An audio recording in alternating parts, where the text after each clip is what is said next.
Hello, hello! My name is Kallista, and welcome back to Dragon Age Inquisition. In the last episode, we found Valeska's Watch, an old Grey Warden fortress that has been abandoned in recent years. Now, there was a warning not to go near this place because it seems that Darkspawn have burrowed through. We should absolutely clear them out, just to make sure that everything is safe for any other Inquisition soldiers or scouts that happen to come by. Oh, hello there. Oh, I see you. You're also just standing there. Alright, okay. This feels like a trap. What with him just standing there like, hey, do you want to borrow a cup of sugar? Hello, neighbours. No, I don't want to borrow a cup of sugar. I want to kill you. You gotta die. Start up. And then we spinny spin. Blackpool, if you want to drink a potion, you can, mate. There you go. Wrap him. And you are down. Good night. Oh, excuse you. Worth a look around, right? It is, but there are things. And you got up. And then scream. Dorian. Dorian, buddy. Can you do that, please? Thank you.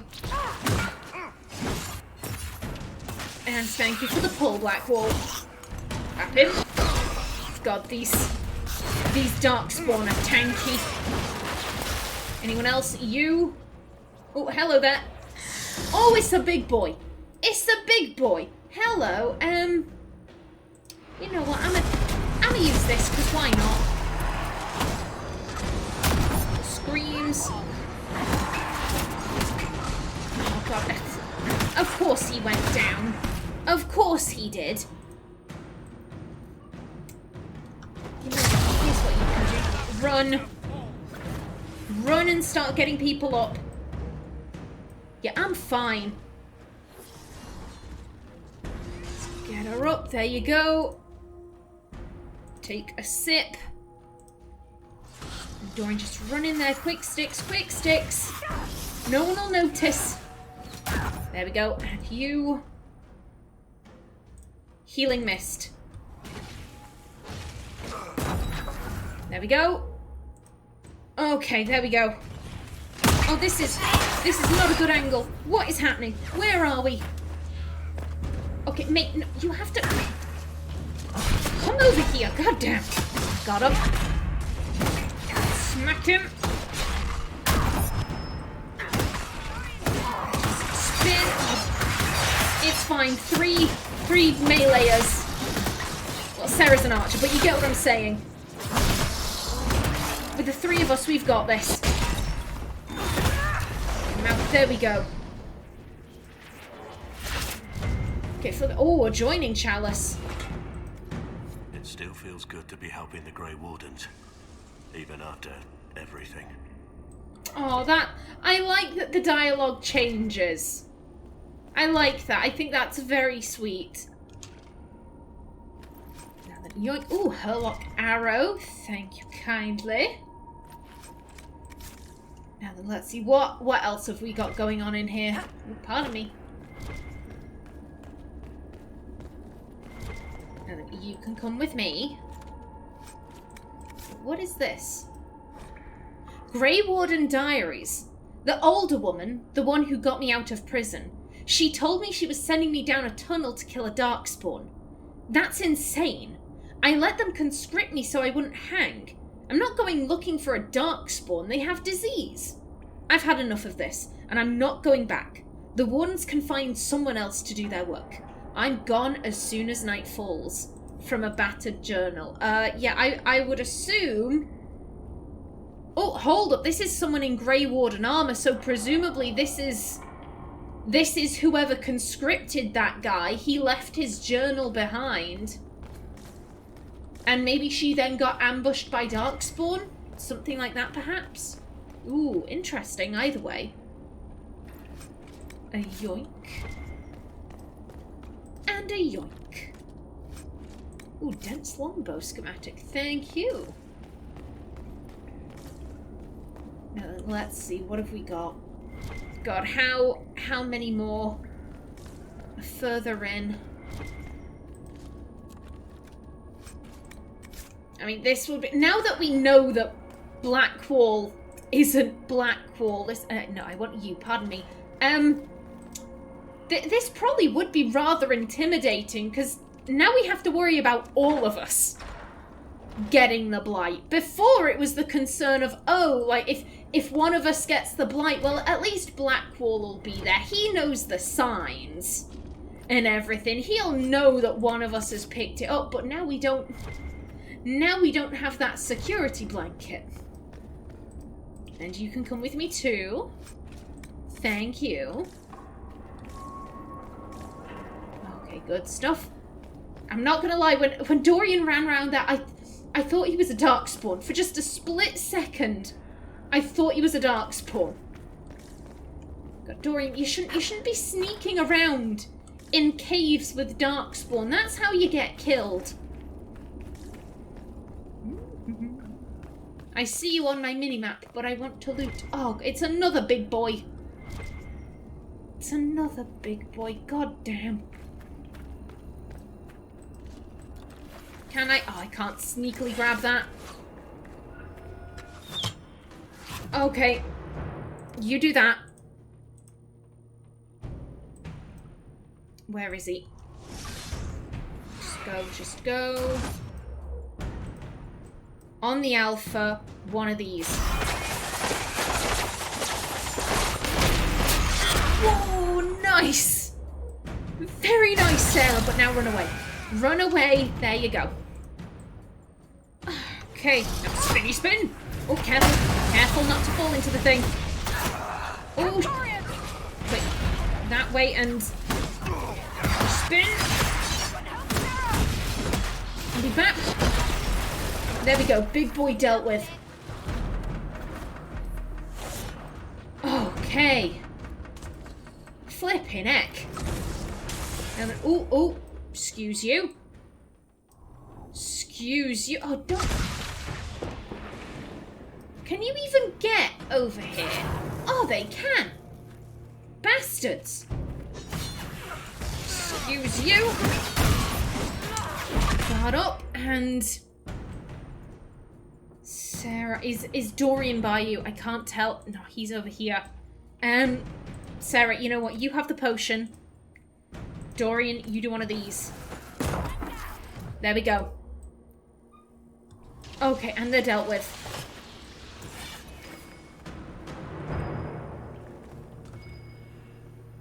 Is it... you? There, Grey Warden armor. Around this outpost. And people, no, stop coming over. You're not allowed. You're not allowed over here. Nothing to worry about. There we go, flipping heck. They just keep coming. They won't die. Let me just check. Is there any way of sealing this up? There has to be.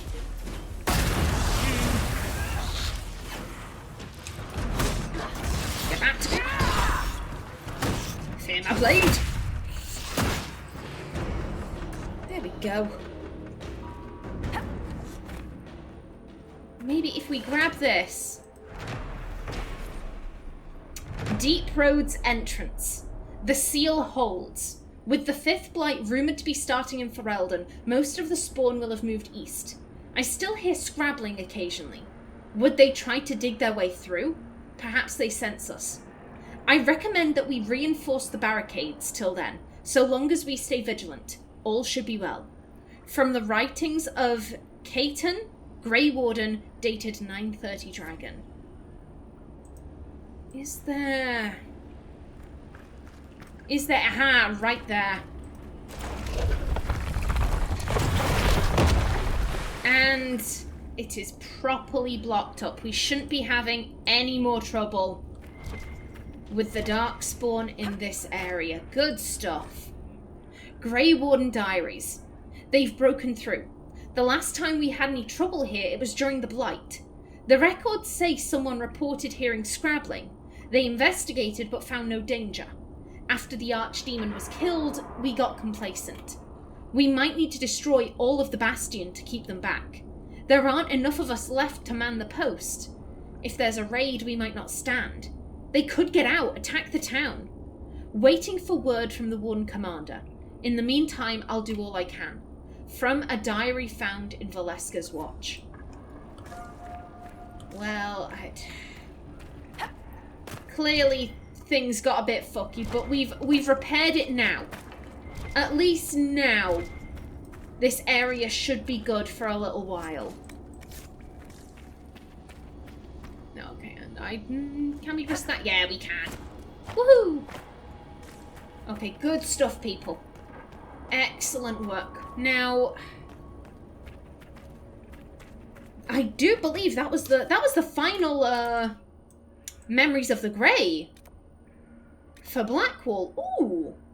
Okay, you know what? We'll grab this. See if we can find this red lyrium doodad. Then we'll teleport back to camp. And I'm thinking it's time for a new party. I've been traveling with this group for a little while now. I wouldn't mind traveling with a different group. Now then, now that we are properly in Emprise de Leon, I did say I was going to tell you all about my final Inquisitor. So the last one on my list would be my Attire. Her name was Cass. That is C-A-S, not C-A-S-S. Was it C-A-S? K-A-S? I think it was K-A-S, yeah. You might see that honorific on a lot of Kunari weapons. It means melee. A lot of the swords are called like Valo, Cass, Ava, or something like that. Yet Cass in Kunlat means melee. And obviously we learn that Attire means weapon, so her name literally translates to melee weapon. She was a rogue archer. That was her class. That was what she was good at. She was terrible up close and personal. Excuse you. Please die, I'm trying to speak. I want to tell the lovely people at home about my Kunari Inquisitor. Get it? There we go. Let me just finish up with this. And... go, wrap it. Oh, no, the big boy. The big boy, Aenor. And spinny spin.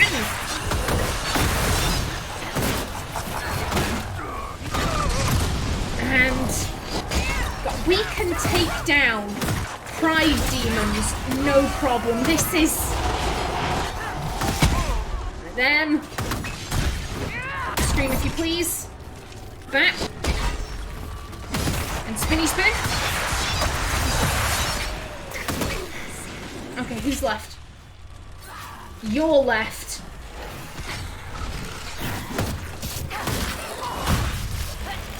And there we go.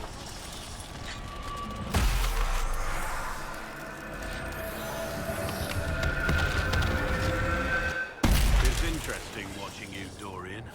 The way you carry yourself when you use magic. I am very good at the whole magic thing. No, it's not that. You find joy in it, not shame, and it shows.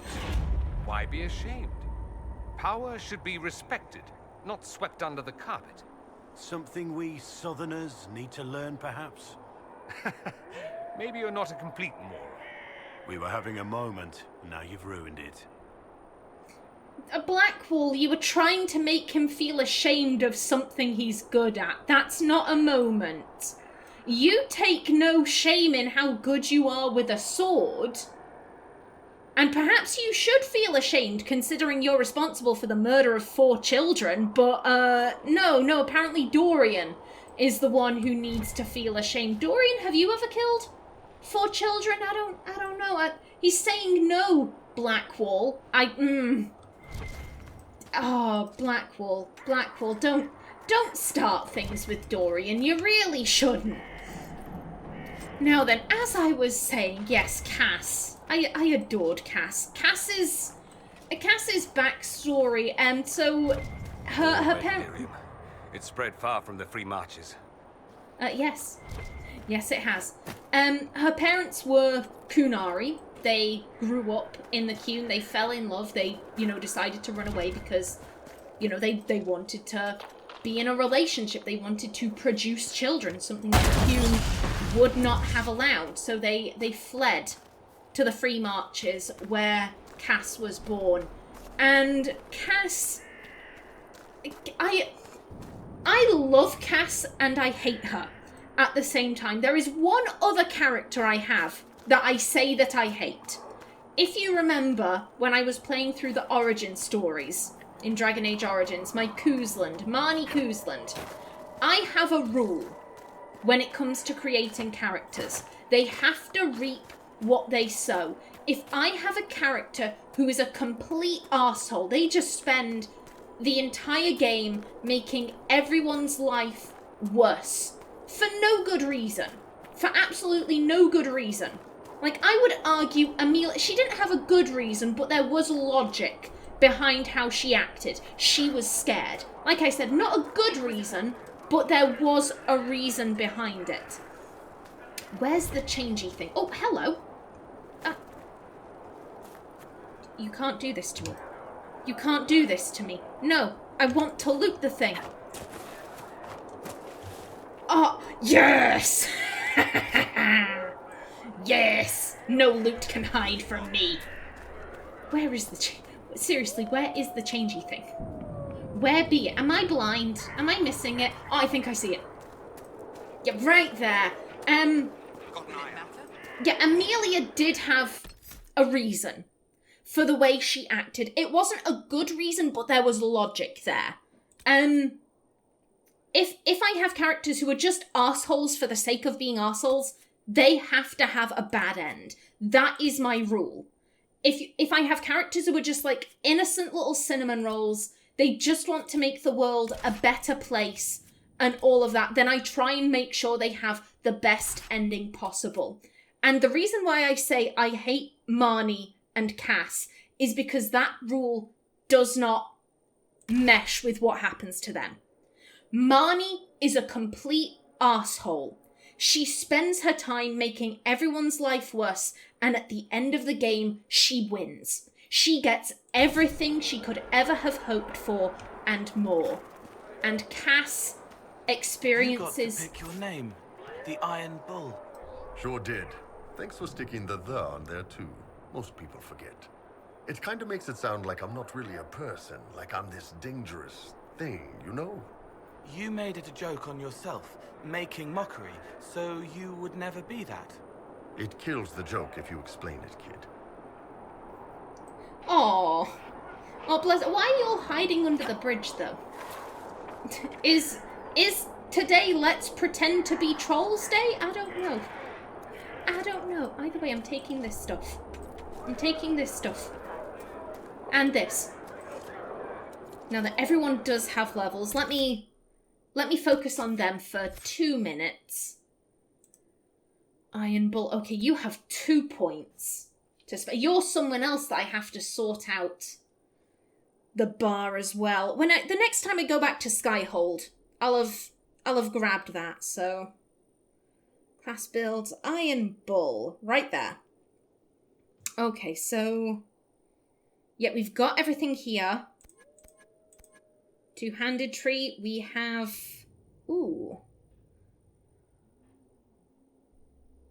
yeah, we have everything here. There are some optionals on this one, though. And then where is it? Yeah, here. Again, more optionals. Okay. To be honest, I'm inclined to maybe start picking out upgrades for stuff. Because I'm pretty sure the only reason that we'd grab Whirlwind is to have access to this one, so... You know what? Yeah, let's start picking out upgrades. Yeah, this is the easiest one. So we want to grab the kick. Yeah, apply. And then here, let's grab, Ooh.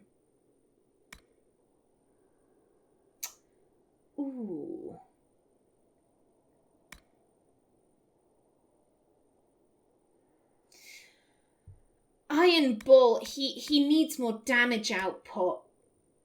That's the problem, so yeah, let's grab that. Now then, Cowl. Ooh, flipping at Cowl, buddy. You have 3 points. Hot damn, has it been that long? Since I leveled you up? Cowl. Right there. Okay, so on this tree... Yeah, there are a few things I could grab there. We've gotten everything there. And everything here. We could start going into sabotage if we wanted. Ooh, we could... What are...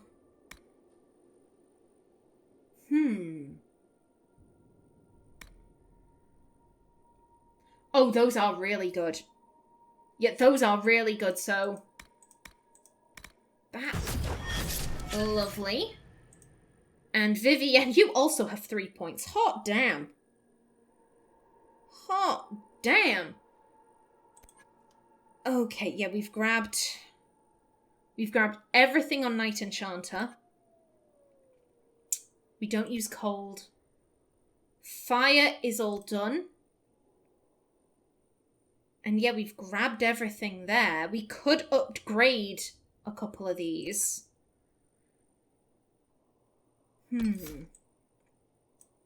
What is this? Rejuvenating barrier. Ooh.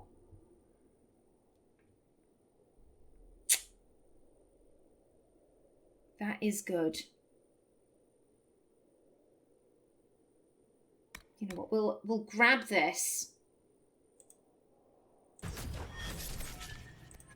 And then we'll upgrade these.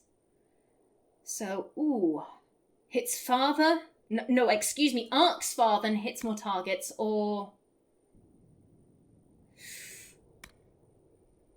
Trying to go with that, and...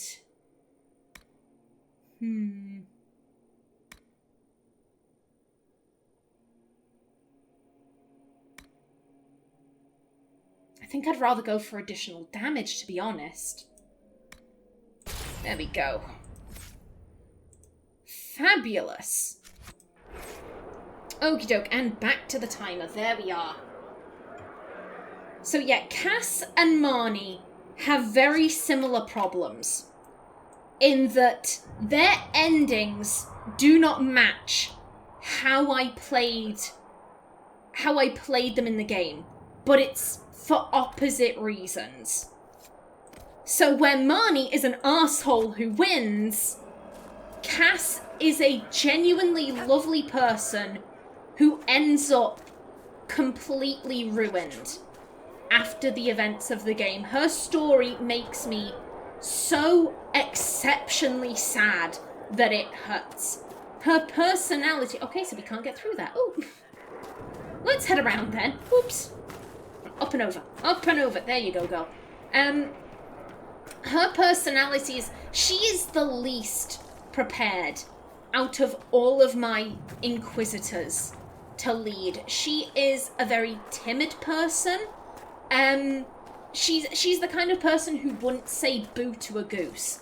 Her appearance and her personality are very contrasting, because obviously, you know, you look at her and you think, oh, this big Kunari lady, she must be so intimidating, and then she speaks and she's so softly spoken. She is so timid and quiet. Excuse you, back up. Aenor, why will you not back? Aenor, back. There you go. Spinny spin. And then we do a scream. And then, excuse you, run through. There you go, that's what you get. Let's get him. go. Okay, good stuff. Yes. So Cass's backstory, she was raised in a little village in the Free Marches, nowhere in particular, just just the type of very small village that probably wouldn't even appear on any of the local maps or out like that. It's just a little, basically like a glorified trading post, to be honest. Her parents, I think they were like the town blacksmiths, because again, they were bigger, tougher than the average person. That was kind of what they were expected to do. Sick music. Yes, it does. We shouldn't listen to it. And growing up, Cass was...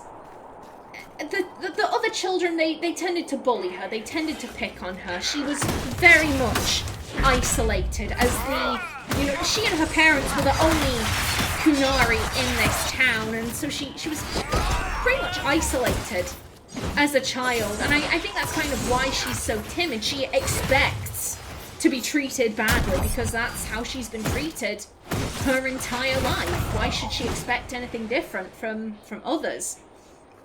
Oh, I see you over there. I see you, but I'm speaking. Thank you kindly. As a child, she really enjoyed making like little clockwork things. That was her specialization in Inquisition. I've forgotten what it's... The Tinkerer one. The one that Varric has. I forget. Got up. And then spin. And bap. Do a stun on something, please. Okay, just take him out. One of these. That's right. Well, if you want to drink a potion, you can.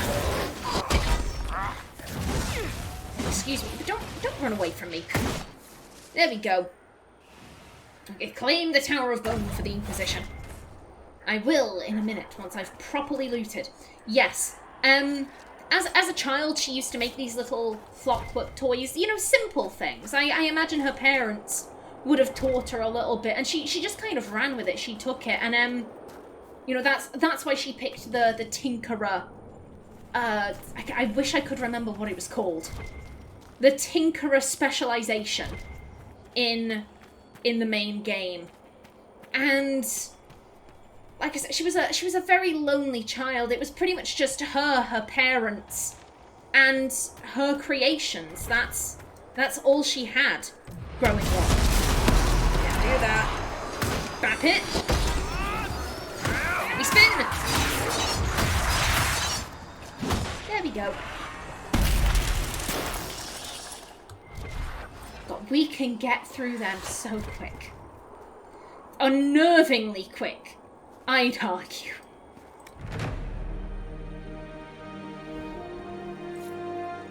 Okay, and what did they leave? Red Templar dispatch. Hold the tower. Do not let the Inquisition reach the quarry, or worse, the keep.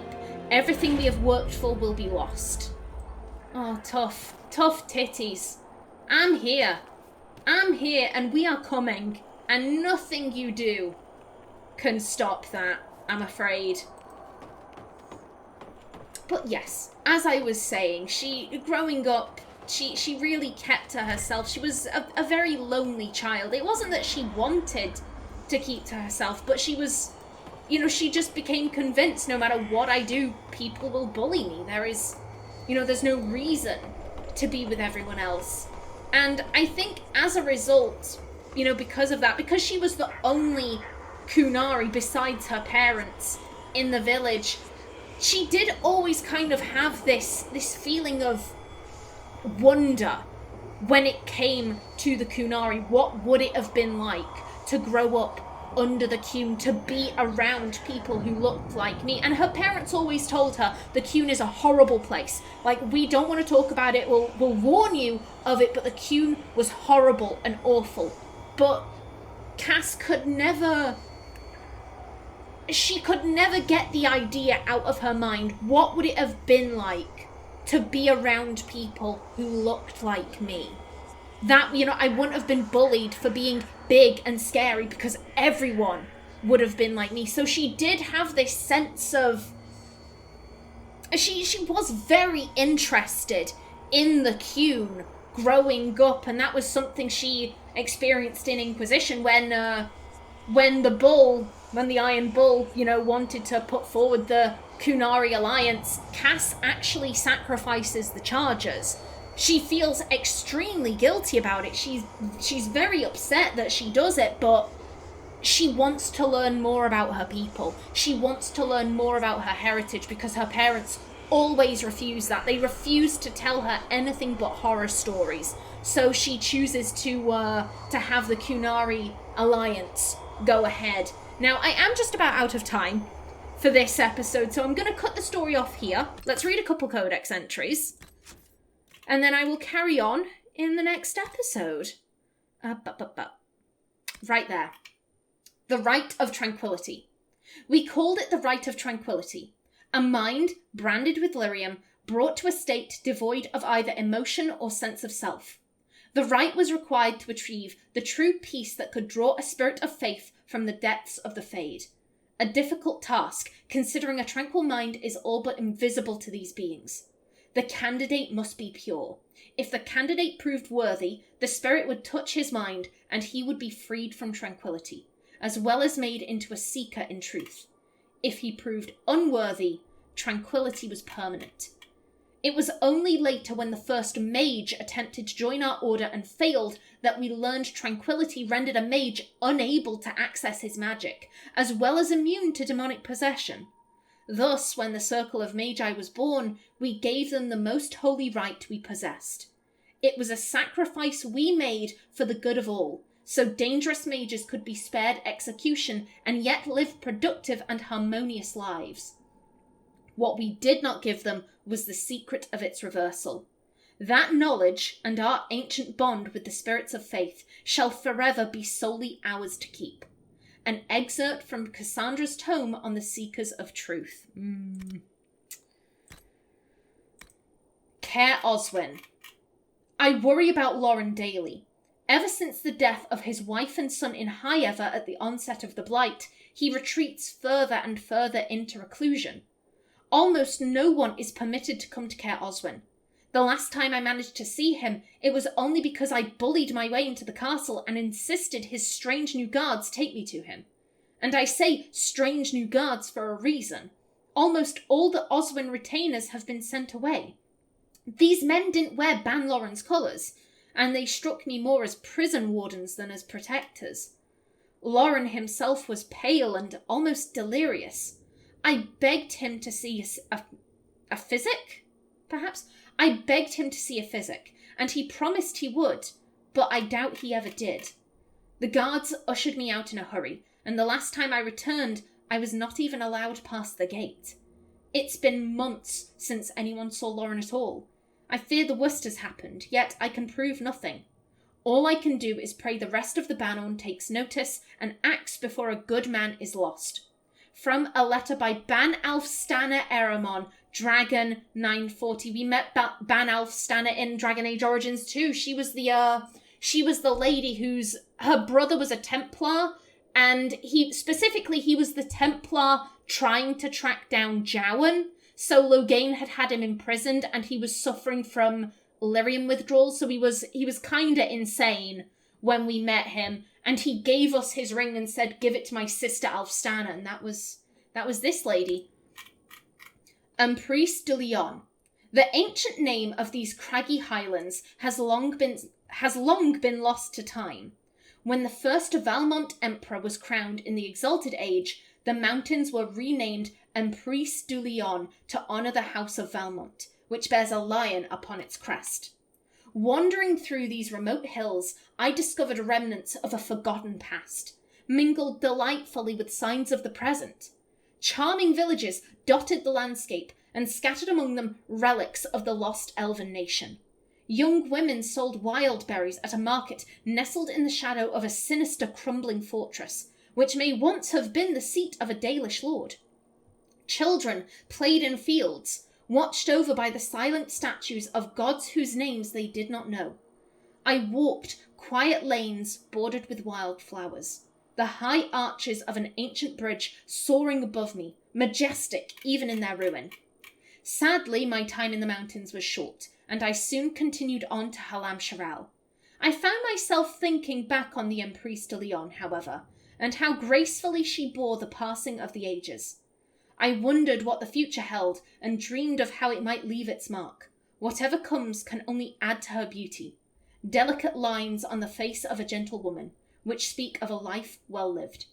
From In Pursuit of Knowledge, The Travels of a Chantry Scholar by Brother Genitivi. Genitivi really must have liked the Empress de Leon. I don't believe I'm sorry, it's getting towards the end of a recording session and it's really hot in the back room. I don't believe he's ever gotten so poetic before, so the hills of the Empress de Leon really must have left their mark on him. Alrighty then, and I am going to bring this episode to a close right here. So, please remember to like if you enjoyed, leave a comment below, and if you wanted to subscribe, it would be very much appreciated.